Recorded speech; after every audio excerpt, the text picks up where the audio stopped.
আসলে hard facts বা reality bytes, মানে বাস্তবতা তো কামড়ায়, মানে এই বাইট হচ্ছে রিয়ালিটি বাইটস। এবং অভিষেক বন্দ্যোপাধ্যায় আমাদের লোকসভার দলনেতা, আমাদের সর্বভারতীয় সাধারণ সম্পাদক, তিনি যে বক্তব্য রেখেছেন তার কোনো জবাব কেন্দ্রীয় সরকারের কাছে নেই। আর বাংলাকে ওরা যে ভাতে মারতে চাইছে, 2 লক্ষ কোটি টাকা যে আটকে রেখেছে, 15 দিনের বেশি যুক্তরাষ্ট্রীয় কাঠামোতে টাকা আটকানো যায় না, বছরের পর বছর 5 বছর ধরে টাকা আটকে রেখেছে।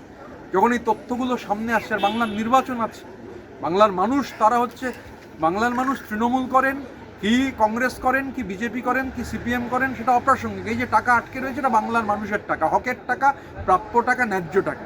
এবং যে জমিদাররা এই টাকা আটকেছেন, নির্মলা সীতারামন তাদের প্রতিনিধি, তো অঙ্গভঙ্গি স্বাভাবিকভাবে সেরকমই হবে। মানে জমিদাররা যেভাবে সাধারণ মানুষের সঙ্গে ব্যবহার করেন, মানে ওই ব্যাপারটা মাথা থেকে যাচ্ছে না। যে কারণে, মানে যে জমিদারি মনোভাব থেকে টাকা আটকেছেন, সেই মনোভাব থেকেই কালকে এইসব করেছেন।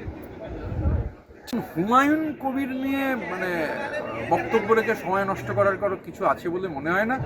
এই ব্যাপারে যা জিজ্ঞাসা করার আপনার মোহাম্মদ সেলিম আর হুমায়ুন কবিরকে জিজ্ঞাসা করতে পারেন। হুমায়ুন কবিরের মাথার পেছন থেকে মমতা বন্দ্যোপাধ্যায়ের ছবি সরে গেছে। হুমায়ুন কবির যে রাজনৈতিকভাবে সম্পূর্ণ অপ্রাসঙ্গিক, ভোটের রেজাল্ট বেরোলে বোঝা যাবে।